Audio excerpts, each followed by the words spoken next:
Have you ever found yourself wondering, am I supporting too much or not enough? Ace? If you've ever asked that question, you're far from alone. In a world where parents sometimes pay their adult children's rent and grown kids help aging parents navigate daily life, figuring out how much to give or when to ask for help can feel like walking a tightrope. Let's explore how to build interdependence within families without the guilt or resentment that too often comes along for the ride. Modern families face unique challenges when it comes to giving and taking. Today's economy, rising housing costs, and the increasing need for elder care mean that financial and emotional support is often flowing in both directions. Maybe you're an adult child who still needs a hand from your parents. Or perhaps you're a parent now relying on your children for support.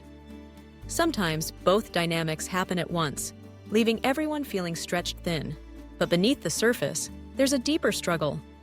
We often confuse interdependence, the natural give and take of relationships, with a sense of failure. We may feel guilty when we need to receive, or burnt out when we're the ones always giving. The truth is, needing each other is a normal part of family life. But resentment and guilt often arise when roles are unclear and expectations go unspoken. Instead of open conversations, we fall into silent sacrifice, or worse, simmering frustration. So how do we move away from guilt and resentment and toward healthy interdependence? It starts with understanding the psychology behind giving and receiving. There's a fundamental difference between support and obligation. Support is built on choice and respect. It sounds like, I want to help you through this stage of life. Obligation, on the other hand, is built on guilt and fear.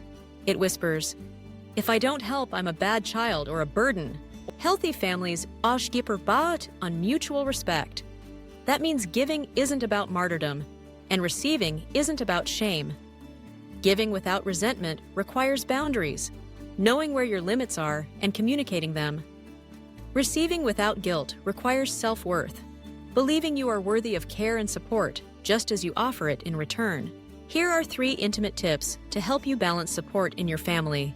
First, name the season you're in. It's okay to say, right now I need help. That doesn't mean I always will. This simple acknowledgement relieves pressure on both sides and sets a clear time frame. It reminds everyone that circumstances can change, and so can roles. Second, reframe help as teamwork. Instead of seeing support as a one-way street, view it as a partnership. We're taking care of each other, just in different ways. Maybe financial help flows from one direction, while emotional support or daily care comes from the other. This perspective invites dignity, not debt, and strengthens the sense of family as a team. Third, create clear agreements. Is this financial help a gift, a loan, or a shared duty? Are caregiving responsibilities temporary or ongoing? Clear agreements prevent misunderstandings and conflict down the line. They allow everyone to participate with open eyes and realistic expectations. In the end, families thrive when the act of giving and taking feels balanced. Even if the numbers aren't exactly equal, what matters most is emotional fairness, transparency, and mutual appreciation. When everyone's contributions are valued and everyone feels safe asking for help, families become stronger and more resilient. Have you ever struggled with giving too much or felt guilty for needing support? You're not alone. Remember, building healthy interdependence isn't about keeping score. It's about honesty, boundaries, and respect. If you found these insights helpful, share your experiences and keep the conversation going.